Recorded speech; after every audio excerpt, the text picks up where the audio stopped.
জালুক হল মরক্কোর একটি জনপ্রিয় ঐতিহ্যবাহী খাবার।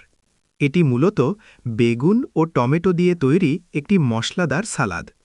জালুক বানাতে বেগুন সেদ্ধ বা ভাজা করে মাখানো হয়।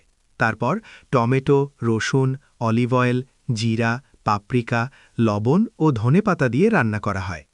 এর স্বাদ হালকা ঝাল, টক ও ধোঁয়াটে। এটি সাধারণত রুটি বা পিটা ব্রেডের সাথে সাইড ডিশ হিসাবে অথবা ঠান্ডা অ্যাপেটাইজার হিসাবে পরিবেশন করা হয়।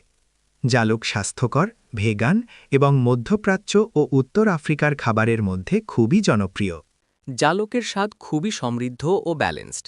এতে বেগুনের হালকা ধোঁয়াটে ও নরম স্বাদ, টমেটোর হালকা টক মিষ্টি ভাব আর রসুন ও মশলার কারণে ঝাঁঝালো কিন্তু মৃদু ঝাল অনুভূত হয়। অলিভ অয়েল স্বাদকে করে মসৃণ ও সুগন্ধি, আর জিরা ও পাপরিকা খাবারটিকে দেয় গভীর উষ্ণ মশলাদার স্বাদ। মোট কথা, জালকের স্বাদ হালকা ঝাল, টক ঝাল মিশ্রিত, ধোঁয়াটে ও খুবই আরামদায়ক।